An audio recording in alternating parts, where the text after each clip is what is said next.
Do your words matter? Does it matter that society has an agreed upon definition of those words? And what happens to culture when definitions of really important words change?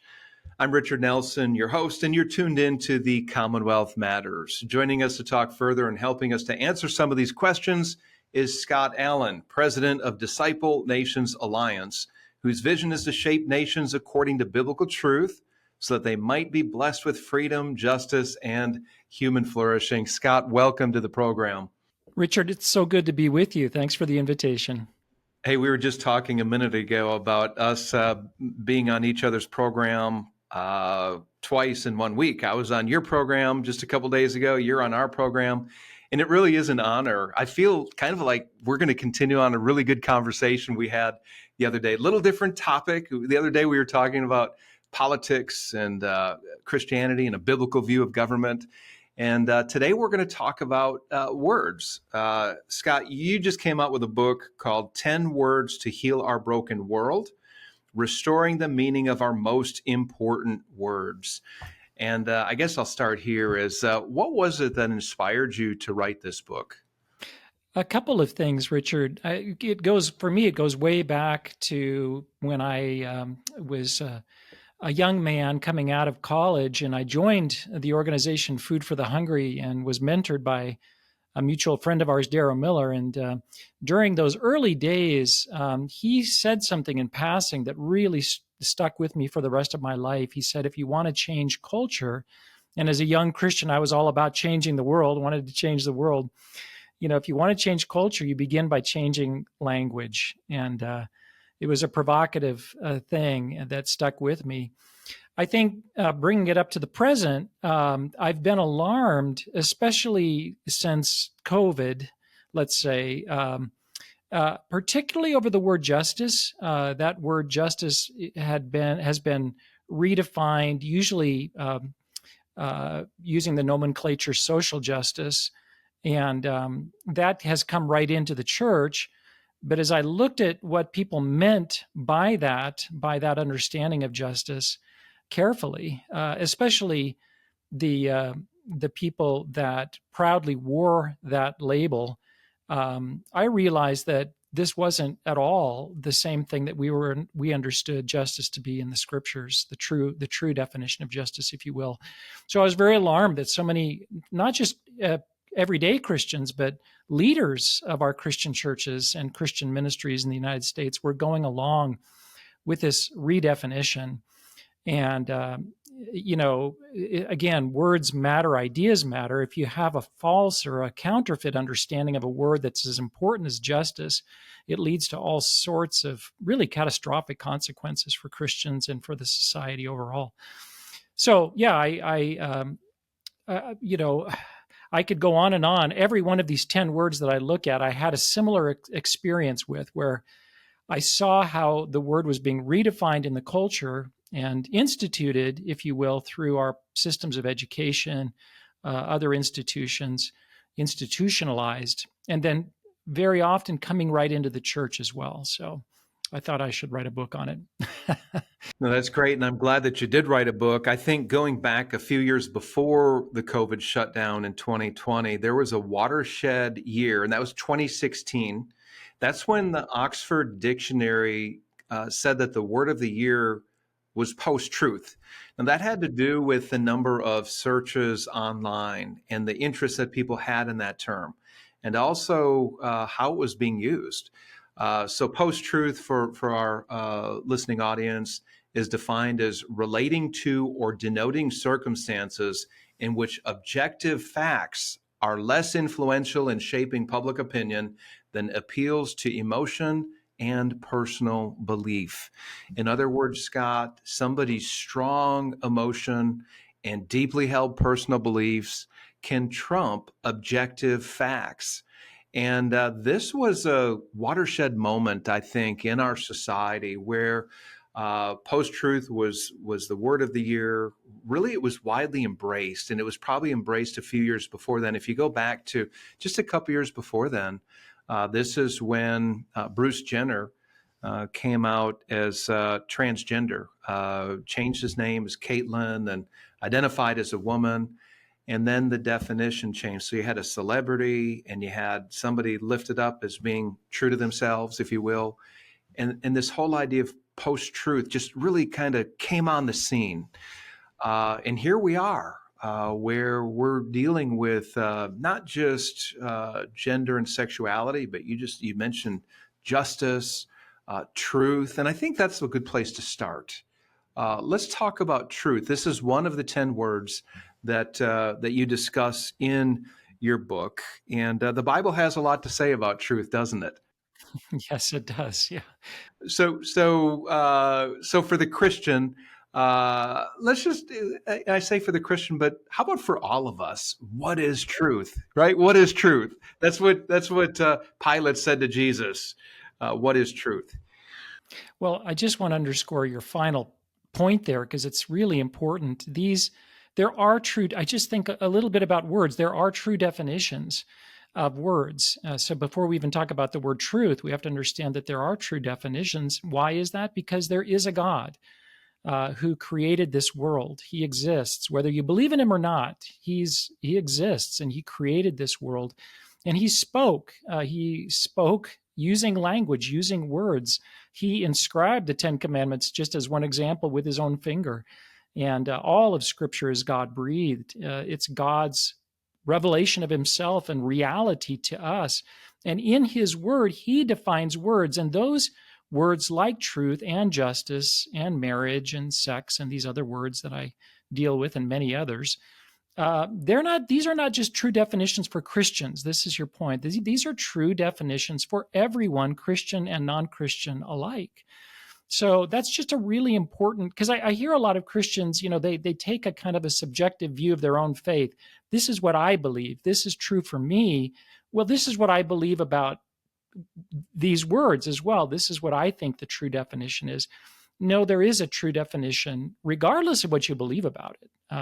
So that just has to be said, I think, at the outset. We live in postmodern times. The Bible is thoroughly pre-modern, if you will. So, yeah, and just to truth, the Bible puts forward truth in a very simple way. Truth is what is objectively real. It's what is factual. So, for example, you see this in the New Testament very powerfully, where the Apostle Paul says our faith is really based on the reality, the factual reality of the resurrection. If that actually didn't happen in history as a real event, not a myth, then our faith is useless. That has to be, in other words, true in order for our faith to mean something. That's the way the Bible speaks about truth. It's what is real, what is factual, what is actual, what accords with objective reality. And that's very different from post-truth. They've given up, today our culture's given up on that idea and said there is no such thing as an objective truth. It's all personal and subjective and rooted in our feelings, our strong feelings, exactly.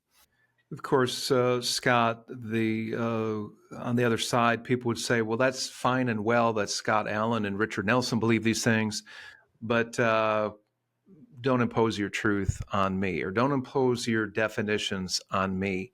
How do you respond to something like, some might say that this is a power play? You and I are both followers of Jesus. We are Christians. Some might say, well, this is a power play that these two guys are trying to impose on the rest of us. How would you respond? Yeah, I would just deny that it is a power play. And I would bring people back to the fact that there is an objective reality, an objective world that we live in. And at some level, everyone has to agree to this. This idea that truth is personal and subjective will only get you so far when it comes to things like your personal paycheck, each month, if you have to have some kind of an agreement, a factual agreement with your supervisor or your boss about what that amount is. It's not personal or subjective, prone to changing every month. So we all live in a real world, and, gravity is real for you or me, regardless of whether we believe in it. So we all live in this real world. All I'm saying is that truth is living in a way that aligns with or affirms that truth. So it's absolutely not a power play. everyone, the postmodernist always will do this. Of course, they'll say, you're imposing your reality upon me. Well, that's stated from the standpoint of their own particular view of reality, which they say there is no objective truth. Well, that's an objective truth claim as well. I suppose I could turn the tables and say you're trying to impose this very subjective view on me. So two can play at that game, but I'm not. So short answer. Kentucky is at a crossroads. We can choose to give in to the radical left, or we can choose to engage the culture in a God-honoring way.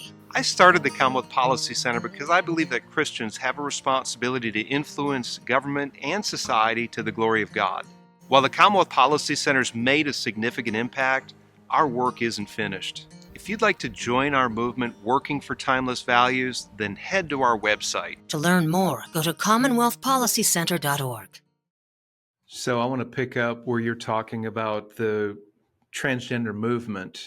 I think that this is where the bankruptcy of this view that truth is dependent on my personal feelings and my personal beliefs, because we all know that there is an objective reality of male and female. We all know that there's an objective reality that there might be some kind of external surgical procedures or hormone therapy that could change either male or female to appear like the opposite sex.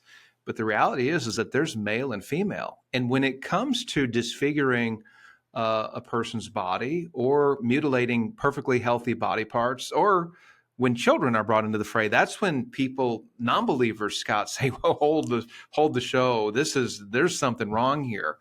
I think we're at that moment where there is a backlash against this movement and against the harm it's perpetrated on people and especially children.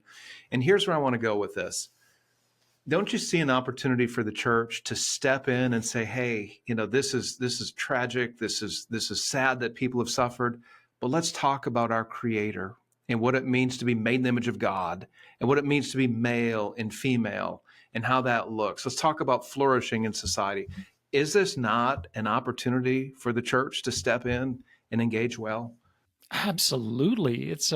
I think we live at a time of incredible openness and opportunity. And I even think you're beginning to see clear signs and clear evidence of a revival happening in the West. You see it particularly, it's interesting, you see it with some of our most highly educated elites, who are, I think of people like Tom Holland, who wrote this book, Dominion. He's an Oxford scholar. And Jordan Peterson would even be an example of somebody who's taking the Bible seriously again. And many of them are actually coming to faith in Christ. Why is that? Because they've seen the bankruptcy. They've seen that you can't actually have a functioning society on the basis of postmodernism, that you can't have a functioning relationship with any group of people without some basis in truth, and without some really important truths, like the truth that all human beings have value and dignity. Those are really important truths for building any kind of healthy, flourishing society, or the truth of the objective reality of male and female. Once you deny these things, then things go south very quickly. Once you deny objective truth, everything devolves into power, by the way. And we've seen that as well, right? Everything becomes just this effort to kind of control and assert my power over your power. You can't live in a society on that basis. At least you can't live well. And so people are seeing the bankruptcy. And I think this is the time that we're in. We're at the end of the road, I think, in some ways, of postmodernism, modernism and postmodernism. So what does that mean for the church? Huge opportunity. People are willing to go all the way back to the Bible again and give it a fresh look and say, wow, the things that we love and value the most in the West, like our freedom of speech, human dignity, all of these things are fruits of the Bible. And they're seeing it with fresh eyes. So I do think this is an incredible opportunity. What I want to say to the church is because very often there's this faulty thinking in the church that God doesn't really care about culture, society, nations. He cares about saving people for heaven, and personal piety, but it doesn't really have any social repercussions that are important, that any kind of engagement in society is really a waste of time. That usually goes along with this idea that everything is going to be destroyed, in the future, and so it doesn't matter. It's a very defeatist kind of idea, and it disengages Christians. That, I think, we need to put that aside right now, and we need to answer these people that are hungry for the truth of the scriptures with clear answers and defenses, and saying, yes, this book builds healthy, flourishing societies. You are right, and here's how that happens. So this is an incredible time for us. Yeah, that's so good, Scott. God's original design for humanity was for us to walk with him. He gave us a job, created Adam and Eve, put them in the Garden of Eden to have dominion, to create, to have families, to rule over the fish of the sea and the birds of the air, to use their creative capacity to create. And we have forgotten that. And he wanted us to flourish too. He wanted us to flourish. And today we have forgotten those biblical ideas for the most part. And people aren't flourishing today. Even one of the great ironies, I think, is that we live in the most prosperous, freest place in all of human history, most leisure time, the most creature comforts. It's amazing what we have, and yet we are an unhappy people. Survey after survey says that we are lonely, we are disconnected, we are suffering from mental health issues. Suicide rates are very, very high in various demographics, and we're not happy. Material goods, while they make our lives easier, they have not contributed to overall human happiness or well-being. And I think that we, as Christians, have something to contribute to this conversation, to point others to the Creator whose image they're made in, to point others to Christ, who restores us to relationship to God the Father, who gives us a new path in life, a new way of doing life. It's not just about ourselves, but it's about walking with him so that we can have peace and flourish in whatever context God has put us in. I might get to preaching here, Scott, so please forgive me. So I want to go back to your book, 10 Words to Heal Our Broken World. The words that you have here are authority, freedom, love, truth, justice, human, sex, marriage, beauty, and faith. Those are the 10 words. Here's my question. Why those words? How did you land on those words for you to write about? Well, they're some of the most important words that we understand or we use frequently on a daily basis. I mean, the definitions of these words really matter. They are also biblical words. In other words, you can find these words throughout the scriptures, and they have definitions that come out of the scriptures. And then thirdly, I would say these words have been highly contested in recent years. In other words, they're the enemies of the gospel, if I could put it that way, have put these words in their crosshairs, and they've said, if we want to change society, we need to redefine these words. And they have often done so successfully. You could take the word marriage, for example. This is a good example. It has been literally redefined in our dictionaries over the course of the last 100 years.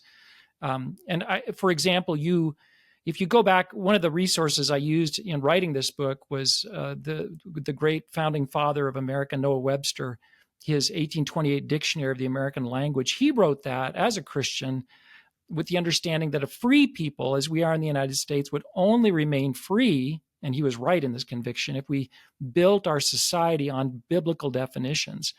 So it's a powerful dictionary because he went to the scriptures to define these words. And if you look at how he defined marriage in his volume, it's very biblical. It talks about how it's God ordained. It brings male and female together to be father and mother, to the children that their union produces, and how it's important that they educate and train and disciple their offspring. And it's this very deep, rich idea. If you go now today into Microsoft Word on my laptop, there's a dictionary that I can hover over any word, and I can find a definition of that word in the laptop embedded in there. And if you look at the word marriage there, it's completely redefined. It says something along the lines of a romantic caregiving relationship between adults, period. There's no mention of God. There's no mention of children. There's no mention of even male and female anymore. And okay, so that's been redefined. And that was but that redefinition has been institutionalized through the Supreme Court ruling Obergefell, what's it, Hobbes, or is it Dobbs or Obergefell? 10 years ago. And now, right, that's in our schools, it's in our curriculum. We're all being taught this definition of marriage, which really has completely redefined it to the point of almost defining it out of existence. Why are marriage rates dropping all over the country? Because we've redefined marriage out of existence. So, I can't even remember how I got here. I'm rambling now a little bit too, but these words. I guess my point was, these words have been targeted for redefinition. Marriage has been targeted for redefinition. So has love. So is sex. So is truth. All of them have, and justice, they've all been targeted for redefinition and have largely been redefined. Let's talk about sex, which is related to marriage. In fact, that was part of the core definition of marriage. It was one man and one woman brought together in a covenantal union for life, in which children spring out of that union. That was essentially the definition of marriage. But sex has changed as well. And one of my observations, as I've worked in the public policy field for close to 3 decades, is that human sexuality has been redefined. The LGBT rights movement, which really emerged you can go back to the late 60s with Stonewall, but really gained traction in the 1980s and the 90s. And one of the things that I noticed, Scott, was that they eschewed certain words like perversion, like immorality. And then the tables would be turned on Christians who were trying to uphold a biblical view of human sexuality. They'd say, you're imposing yourself, you're judging us. And the church backed off at a certain point. Christians were less likely to engage these issues. And when you hear these issues come up in a public context today, often it's crickets. There's very little response. I'm speaking from firsthand experience, by the way. I do have an opportunity to speak in public forums, whether it's city councils or fiscal courts or in front of legislative committees. And I'm very careful in the words I'm using. I'm also often the lone guy that talks about things like marriage, or when it comes to gender ideology in our schools. There's a few others, but it's a little bit lonely out there. And the reason I'm bringing this up is because I think many Christians have been in retreat and not been willing to engage these issues in public. And yet we have so much to say, right? God's word speaks of human sexuality, speaks of the beauty of marriage, speaks of the beauty of families. And I would submit that I think we need to begin telling this story, God's story, in a better way of what it means to flourish, what marriage is, what health and happiness look like. Do you agree, or am I way off base here? Yeah, no, I fully agree. And I think your use of the word story is important here. And many people now are talking about story and how story is so important. We all live in a kind of a grand narrative. Well, that is the Bible as well. The difference, of course, is it's the true story. It's God's story. It's reality. But it is a story, and people need to understand the whole story, creation, fall, redemption, consummation. It makes sense of everything, and it gives purpose to our lives. So it's not just this or that doctrine. It's the whole story. It's a powerful story. It's a beautiful story. It captures our heart when we tell that story. So people need to know that story. Scott, what would you say to pastors who are listening in on the conversation and they agree with what we're saying, essentially that the church needs to find its voice when it comes to speaking God's truth on certain definitions, important words that you write about in your book? What would you say to the pastors who are on board and they agree? What can they do to help their congregations understand what's at stake and how to engage these issues? I would say, that it's important to first understand that these important words that we use all the time have been redefined. So that when you're preaching or teaching in your church and you use a word like love or justice, or sex or marriage, even, you can't assume that that word is communicating what you might believe about it to the people that are listening, because they've been discipled, if you will, by the culture, and it has very different definitions of what those words mean. So that's where you have to start. Then you have to teach, I think you have to teach both. And that's what I attempt to do in the book. Here's how the culture's wrongly misdefining this word. That you have to understand. And then you have to talk about the truth. And this has to be done. These words are some of the you can't have a discipled believer in your church that doesn't understand the true definition of these words. It's very basic. This is very basic. So you need to be, I think, as a pastor, I would say you need to be responsible that your congregation knows the true definitions, and you can't assume that they do. They likely don't, because we live in a culture where they've been redefined and institutionalized in that redefinition. Scott Allen, thank you so much for your time. Your word, 10 words to heal our broken world. And I really appreciate what you're doing. Great program. We need to do it again. Thanks, Richard. Thanks for having me on. Keep up the good work. Thank you. God bless you. You too, brother.